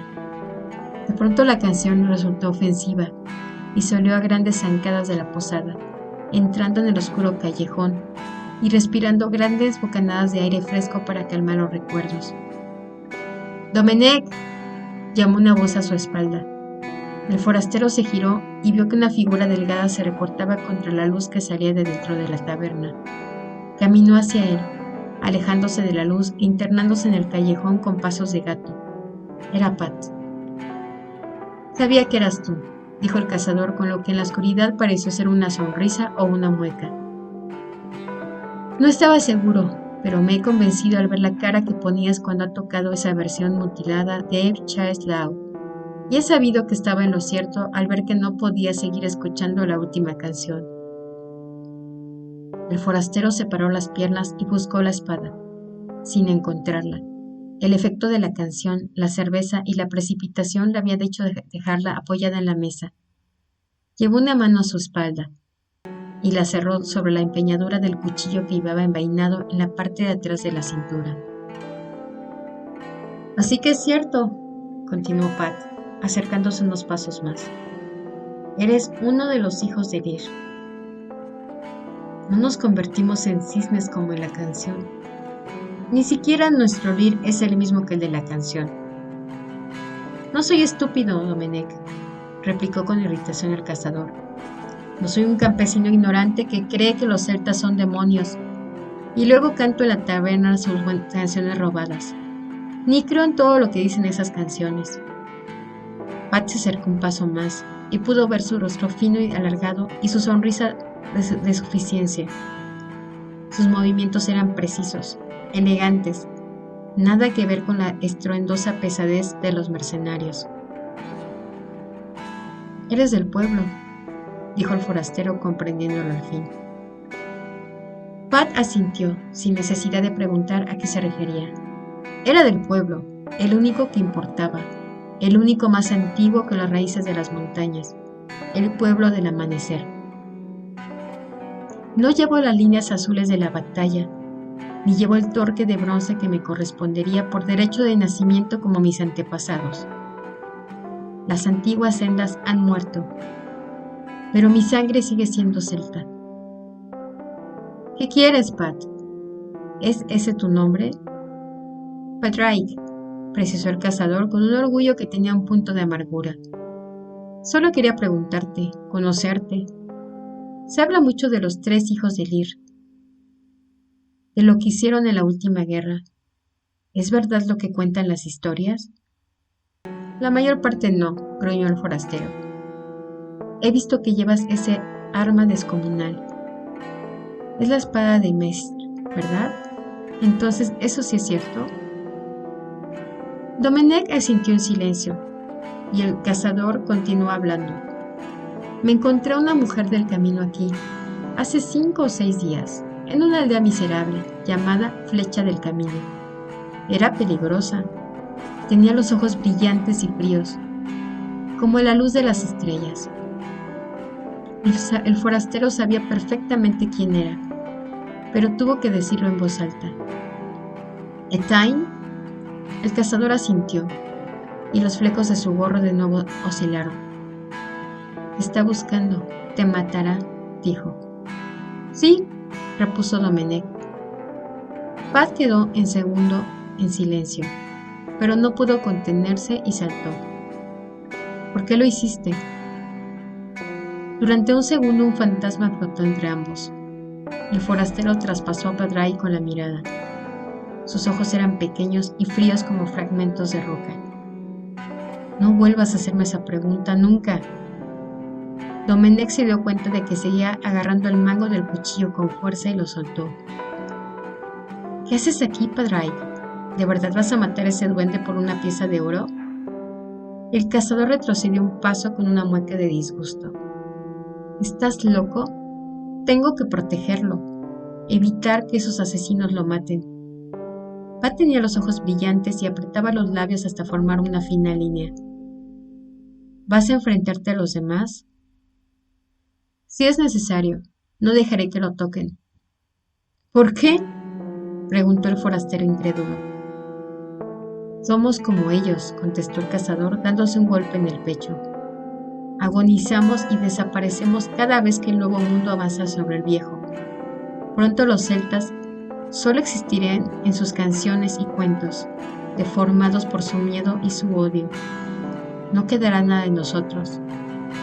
Durante un momento, a causa de un efecto de la oscuridad en la que hablaban, el forastero casi vio cómo hubiese salido Padraig en otra época, el torso desnudo y cubierto de tatuajes de batalla, el pelo rojizo, recogido en una especie de coleta parecida a la crin de un caballo, y el torque de los guerreros, reluciendo con todo el brillo del bronce en su brazo.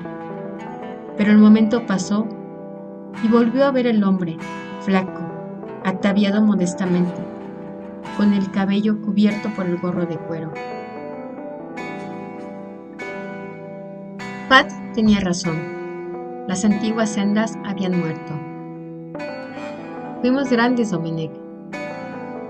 No pertenezco al viejo mundo, y tampoco al nuevo, y nunca he sido grande. El camino que ascendía del pueblo hasta la casa abandonada tenía la tierra oscura y húmeda, y las pesadas botas del forastero se marcaban profundamente en ella. Era el primero en llegar. Se alegraba de haber bebido menos y madrugado más que los otros. Viendo el aspecto de la vivienda, no resultaba difícil saber lo que había pasado. La puerta estaba aún en el umbral, allí donde había caído, astillada por los golpes que la derribaron. El tejado estaba parcialmente derrumbado por los vientos y la dejadez. Antes de entrar pudo ver por el rabillo del ojo 2 tumbas apenas señaladas a una docena de pasos de la casa. Dentro de la casa, la violencia del ser humano se mezclaba con la de la naturaleza. Había restos de barro y ramitas arrastradas por las tormentas, pero los pocos muebles que quedaban estaban volcados o destrozados, y estaban muy maltratados por las inclemencias del tiempo. Apestaba madera vieja y húmeda, a podredumbre y a muerte. El sol entraba a raudales por el agujero dejado por el tejado al caer, pero la casa seguía dando impresión de oscuridad.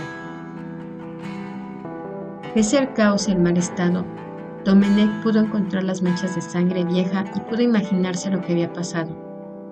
los soldados ebrios de victoria, de sangre y de muerte, derribando la puerta y entrando en la casa con el acero desnudo por delante, bramando que eran hombres del rey, y que eso les daba el derecho a tomar lo que se les antojara.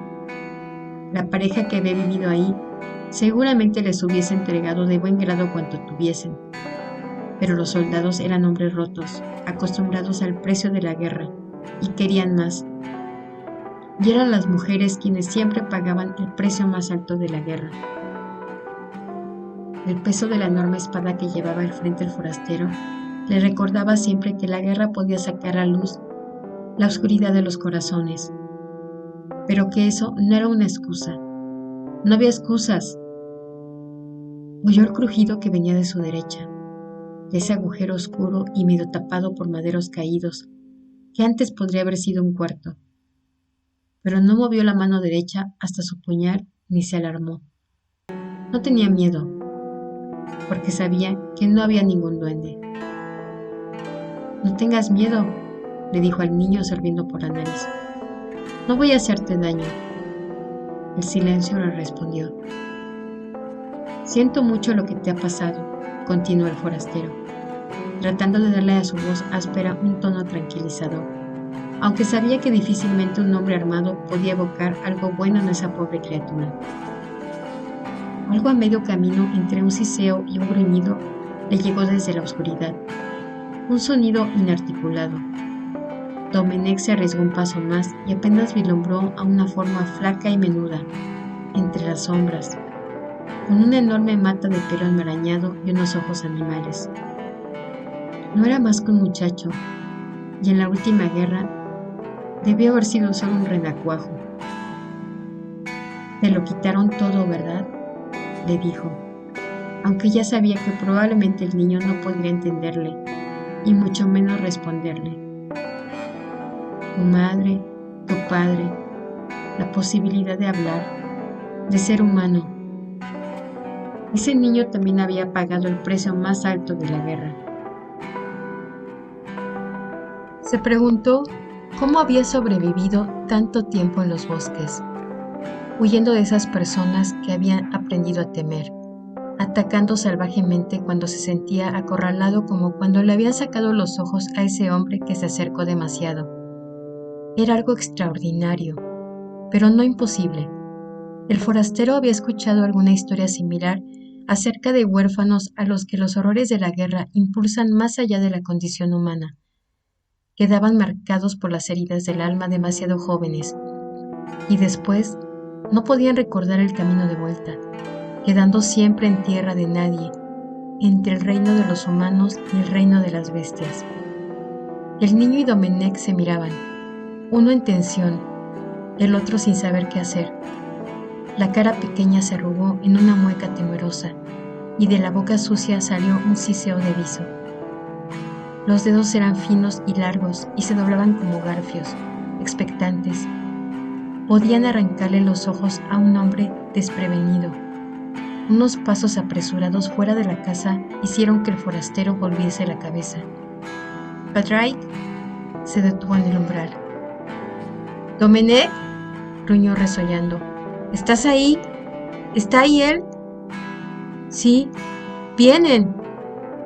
El cazador se giró y se plantó frente al camino que venía del pueblo, custodiando la entrada de la casa abandonada, colocando una flecha en el arco, pero sin tensar aún la cuerda.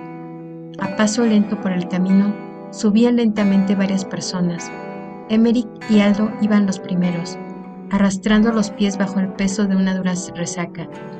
Le seguía Moritz, que parecía menos afectado, aunque también tenía la tez del color de la cera blanca y los ojos enrojecidos, con sus amuletos bamboleándose en su cuello.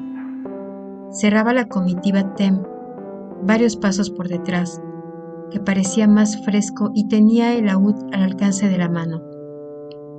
«¡Alto!», gritó Pat cuando llegaron a su altura.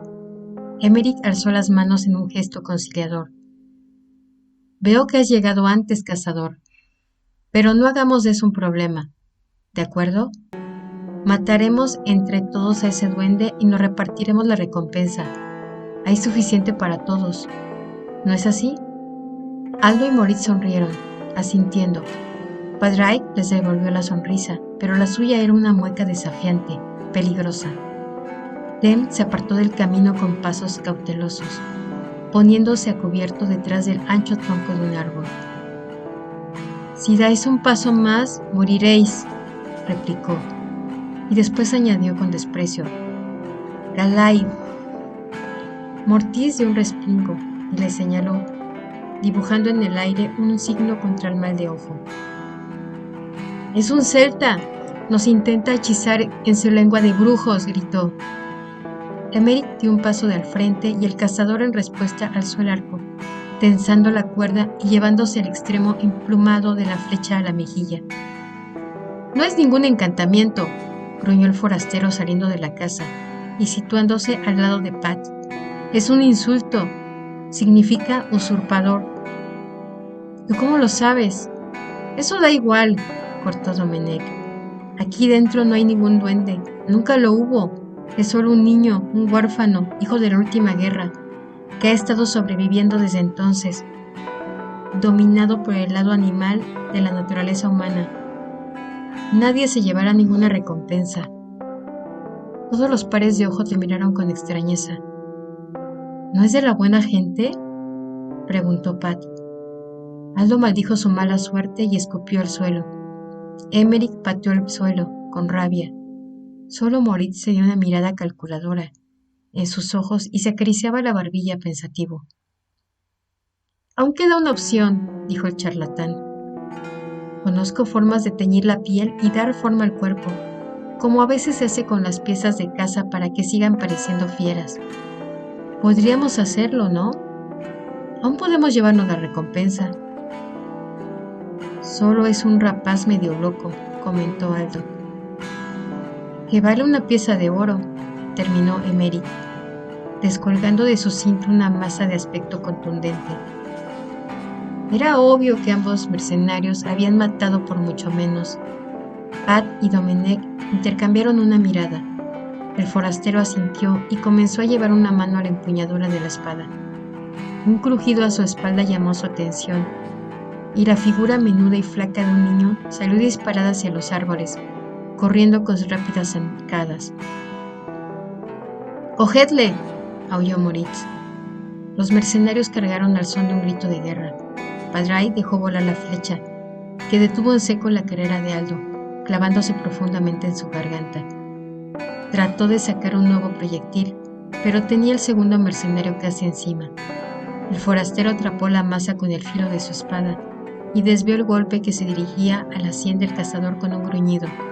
Emeric liberó su arma y lanzó un golpe rápido cargado de violencia, que pasó a solo un palmo de la nariz de Domenech y le hizo entrecerrar los ojos. Pero la masa trazó un arco demasiado fuerte, demasiado amplio, y eso era todo lo que hacía falta. El rostro de Emeric desapareció en una húmeda nube roja bajo la espada del forastero. Domenech y Padraig se giraron, uno con el acero cubierto una vez más de sangre, otro con una nueva flecha en el arco. Pero Moritz ya no era una amenaza. Dem lo tenía atrapado con sus fuertes brazos de antiguo soldado, y el charlatán gemía y trataba de liberarse sin éxito. «Es una pieza de oro, insensatos. ¡Podemos repartirla!». El bardo le hizo caer de un golpe en el estómago que le dejó boqueando en busca de aire. «¿Qué hacemos con él?», preguntó Padraig. Dem miró los cuerpos de los mercenarios. Las piernas de Emeric aún seguían moviéndose con leves espasmos, como si no pudiesen aceptar el hecho de que el resto del cuerpo había muerto. «No podemos matarle, no a sangre fría», dijo, manteniendo a Moritz aún sujeto por el cuello de la túnica. «No podemos dejarle marchar. El niño vale una pieza de oro. Volverá por él, quizá con otros iguales que Aldo y Emeric», dijo el forastero negando con la cabeza. «Domenech tiene razón. Tiene ansia de oro. Esa enfermedad que envenena a vuestro pueblo no tiene cura. Podemos encontrar al niño, llevarlo al pueblo Hacer que sea criado como una persona, apuntó Tem, con esperanza en la voz. Ese niño está más allá de nuestro alcance. No solo su alma, ya perdida y dominada por lo que ha sufrido, sino también su cuerpo.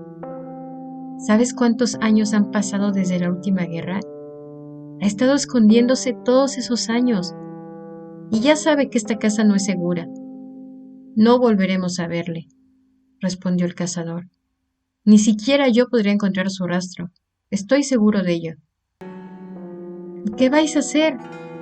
Rugió Tem, señalando al encogido Moritz, que les miraba con los ojos preñados de súplica.